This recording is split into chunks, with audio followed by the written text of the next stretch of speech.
So you've been dealing with hip pain for a long time. You've been told the dreaded info that you've been hoping not to hear, that you've got hip arthritis and you might need a hip replacement, and you're wondering, do I really need one? Well, I'm going to help you understand that and answer that question in this video.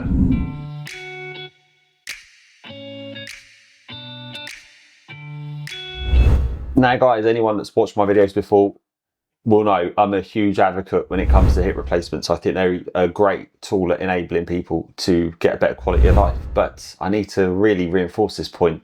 You don't have one unless you need one. And as a patient, it's a minefield trying to figure out, is it the right decision? Should I have it? Should I not have it? I don't even know where to start. And unfortunately, you know what that leads to? Multiple consultant appointments or multiple surgeon appointments, multiple imaging, multiple scans, multiple clinicians, and with that comes a lot of money. You end up forking out quite a lot of money trying to get answers that really should have been told from the very beginning. You shouldn't need to do so much due diligence just to get an honest, truthful answer. But we're going to go through that in this video, and I want you to understand that. I want you to have that understanding of, like, what should I be expecting? What is normal? What isn't? And really, do I need a hip replacement or not? And I'm going to start by just going through the most basic thing to help you understand that. What does hip arthritis do to a hip for me to understand at a severity level how severe it is? Now, if you're considering the fact that hip arthritis has various levels, like mild, moderate and severe, for those that have a severely arthritic hip, they're in a lot of pain. They're struggling to walk. They're struggling to sleep. You can barely move it. It's so acute, the pain, that it governs every minute of your day to the point where you can't do what you want to do. The pain is debilitating. You're on high-level painkillers. Sometimes people are using crutches to mobilize. It's a big issue. The quality of life is absolutely in the pits as a result of the pain. And with an arthritic hip comes loss of range of movement. Classic hip arthritis 101. Loss of rotational movement, inability to put shoes and socks on, inability to cut toenails, pain when standing up when you've sat for a long period of time, in and out of the car is a nightmare, worse in the morning. All of these are telltale features that you have a joint pathology that likely is arthritic in nature, for sure, alongside some other things that enable you to understand more. But if you're the one that has a hip that is that painful, that is that restricted, the question is, how are you going to overcome that and get the quality of life that you lack through rehab? It's challenging, it's limited, it's difficult, it's almost not possible. And that's why you have to judge that, not by someone's age, but physically, what are they capable to do or unable to do? Symptom-wise, how much of an impact is it having on their quality of life? What is that impairment doing to that individual? And actually, is a hip replacement a suitable option to enable them to do more? Because considering the fact that after you've had it, you can pretty much do most things. The question is, why are you delaying it? And if you've been told that and you have delayed it, I want you to comment now and tell me, like, what is it that's made you delay it? What have you been told?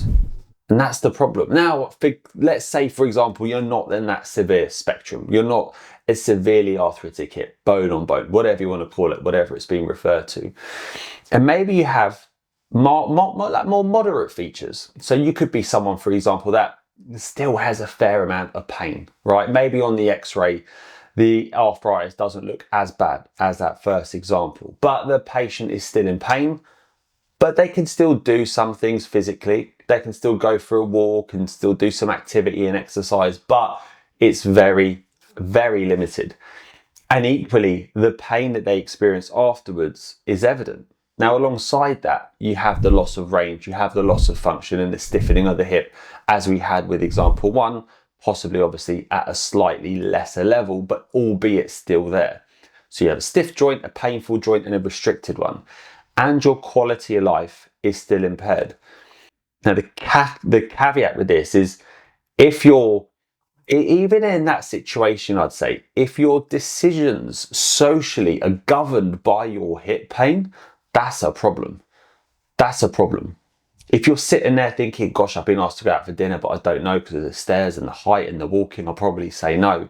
Or my family want to go out for a walk, or I don't know, last time I walked, I had a flare up for 2 weeks. Do I want to risk it? That's not normal. That is not a quality of life. You're putting up with it. You're diminishing your expectations. That's poor. You shouldn't be doing that. Which means that that pathology is starting to influence your life negatively to the point of where it's making your decisions for you, not vice versa. And that's not on. And if that quality of life starts to diminish, those are the times where you're starting to think, is this actually the right option for me? Again, not because I'm too old or too young or whatever. None of that stuff, it's all rubbish. None of that stuff's relevant. It comes down to that individual and understanding the influence it's having on them. Now, where it differs though, is let's say, for example, on paper, you've got some arthritic change, maybe on an x-ray or whatever, you've got little mild arthritis, but the joint space is like on the whole looking okay. So they have a stiffness of the hip, but it's not a significant absence of range like the other two examples. You can still move it, it's just a bit stiff, it's just a bit restricted. But it might enable them then, in that case, to do a bit more than the other two examples. They can still do stuff actively. Yeah, it's painful now and again, but tolerable. Or they're trying to keep their pain under wraps with painkillers and it kind of works. All of these things enable you to think, well, actually, is there scope for us to try and manage that conservatively for now? With the understanding that the loss of range of movement that you've got, i.e. like bringing the hip up and rotating it and sitting cross-legged, etc., all that stuff, if pathologically driven by hip arthritis, is probably not going to change. Like, you're not going to be able to stretch an arthritic hip any looser. But you kind of take that balance, you kind of take that compromise. You kind of think, well, I don't mind if I've got a stiff hip. If it's a pain-free hip and if it's a fully functional hip and I can do stuff socially and activity-wise, then I kind of will take the fact that it's a bit stiff to sit cross-legged. And that's the difference. Those are the patients that you're not really going to push to go and have surgery. It's not the right option for you. But when that spectrum starts to play a role and your presentation goes from this kind of mild stage to moderate to severe, the underlying thing that drives that decision is the quality of life and the physical impairment. Because let me tell you, the longer that you live with pain, the more you're debilitated functionally because of the hip. Well, that physical impairment then leads to psychological impairment. And what I mean by that is, if you can't do what you want to do because of pain, if you can't work because of the pain, if you can't sleep because of the pain, torture, you can't do the things that you love and that you need to do, all of those things will then negatively influence your pain, heightening it, making it even more intense, making it even more of an issue. And at that point, you've got a really persistent chronic picture. And that's for an issue that can be sorted out. That's for something that can be treated.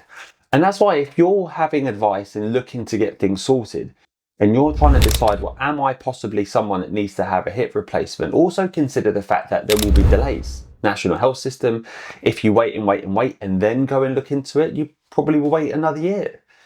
So if you suspect or someone's mentioned or you think you might have symptoms indicative of an arthritic hip that might need a hip replacement, it's far better getting the ball rolling and doing your checks, understanding what's going on and trying to kind of consider your decisions rather than waiting and being forced to make that decision later down the line because things have progressed. And also you have to understand, if you do need to have a hip replacement, the longer you're living with pain and the more your symptoms are worsening, by the time it gets to you having a hip replacement, are you going to be in a mentally and physically strong enough place or strong place in comparison to where you were at before?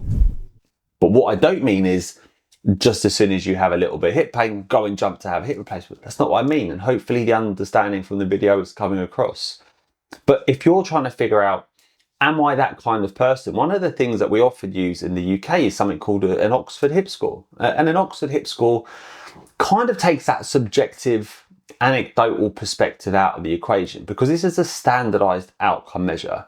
It's a 12-point outcome measure, gives you a score, and the score categorizes it into mild or moderate or severe potential arthritic presentation and whether or not you should or shouldn't go and seek orthopedic input. And actually, in the UK, we use it frequently as part of our referrals to the orthopedic team to give an indication as to where that level that patient is.